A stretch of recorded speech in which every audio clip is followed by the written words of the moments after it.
இனி விரிவான செய்திகளை பார்க்கலாம். வேலூரில் நகைக்கடைக்குள் புகுந்த ஒரு கும்பல் கடையின் உரிமையாளரை சரமாரியாக தாக்கிய சிசிடிவி காட்சிகள் வெளியாகி பரபரப்பை ஏற்படுத்தியது.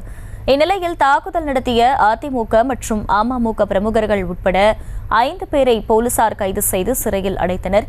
கூடுதல் விவரங்களை செய்தியாளர் முரளி வழங்க கேட்கலாம். முரளி, வணக்கம். முழு விவரங்கள் என்ன? அகிலா, இந்த வேலூர் மாநகர் காந்தி ரோட்டில் நகை அடகு கடை வைத்து நடத்தி வருபவர் ஆனந்தன். நேற்று மாலை இவர் கடையில் இருந்தபோது அங்கு வந்த 4 பேர், அதாவது 5 பேர் ஆனந்தனை சராமரியாக தாக்கி மிரட்டியுள்ளனர். இது தொடர்பான சிசிடிவி காட்சிகள் தற்போது வெளியாகி பரபரப்பை ஏற்படுத்தியிருக்கிறது.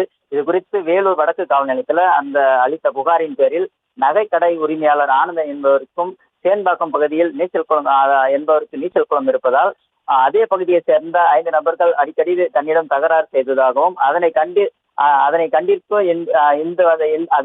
இன்று மாலை 5 பேரும் அந்த கடை, அதாவது நகைக்கடை, ஆனந்தனோட நகைக்கடையில் தாக்கி இருக்கிறார்கள். தாக்குதல் நடத்தியவர்கள் நகைக்கடை உரிமையாளருக்கும் இடையே வாகனம் விடுவதிலும் அதே போன்று பணம் கேட்டு மிரட்டியதாகவும் தெரிகிறது. இந்த நிலையில நகைக்கடை உரிமையாளரை தாக்கியவர்கள் மீது காவல்துறை விரைந்து நடவடிக்கை எடுக்க வேண்டும் என்று வேலூர் மாவட்டம் முழுவதும் கடையெடுப்பு நடத்தப்படும் என்று இந்த நகைக்கடை உரிமையாளர்கள் பேரமைப்பினர் தெரிவித்திருந்தனர். இந்த நிலையில நகை அடகு கடை வைத்திருப்பவர்கள் கடையை தாக்கியதற்காக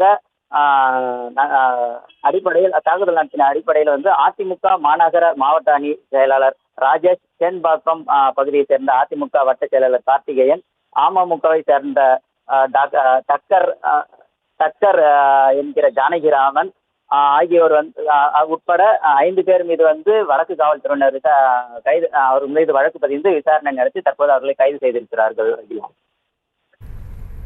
விவரங்களுக்கு நன்றி முரளி. செய்திகளை உடனுக்குடனும் துல்லியமாகவும் தெரிந்து கொள்ள சப்ஸ்கிரைப் பண்ணுங்க.